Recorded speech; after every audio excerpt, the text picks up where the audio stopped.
بسم اللہ الرحمن الرحیم۔ آپ دیکھ رہے ہیں میرے چینل اسد اسلامک ویوز۔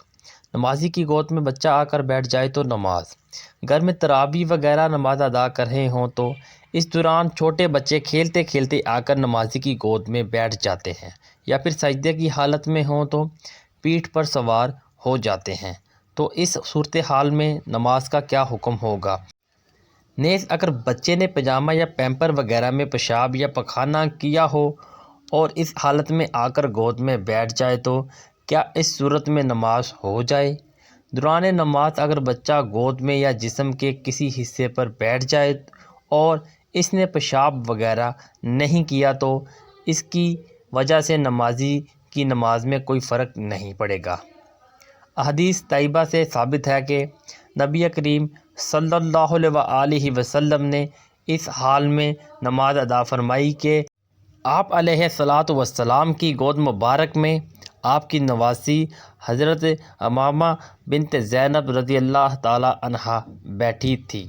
البتہ اگر یقینی طور پر معلوم ہو کہ بچے نے پیشاب یا پخانہ کیا ہوا ہے اور اس کا جسم یا کپڑے ناپاک ہیں تو پھر نماز کی ادائیگی کے متعلق درج ذیل مختلف صورتیں بنتی ہیں۔ نمبر 1، اگر بچہ ہوشیار سمجھدار ہے، یعنی اس قابل ہے کہ خود گود میں رک سکے، جیسا کہ 2-3 سال کا بچہ اپنے سہارے پر رک سکتا ہے، اور وہ آ کر نمازی کی گود یا جسم کے کسی اور حصے پر بیٹھ جائے تو نماز درست ہو جائے گی، بشرطیہ کہ نمازی کا بدن یا کپڑے نجاست سے بقدر ناماز آلودہ نہ ہو جائیں، جس کی وضاحت نیچے موجود ہے۔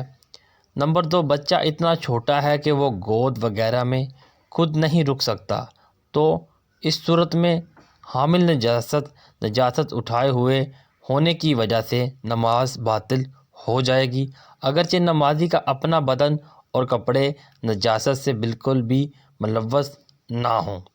نمبر 3، بچہ چھوٹا ہو یا بڑا، اگر اس کی وجہ سے نمازی کے جسم یا کپڑوں پر نجاست غلیظ، بچہ اگرچہ 1 دن کا ہو، اس کا پیشاب و پخانہ نجاست غلیظ ہے، لگ جائے تو 1 درہم سے زیادہ لگنے کی صورت میں نماز باطل ہو جائے گی۔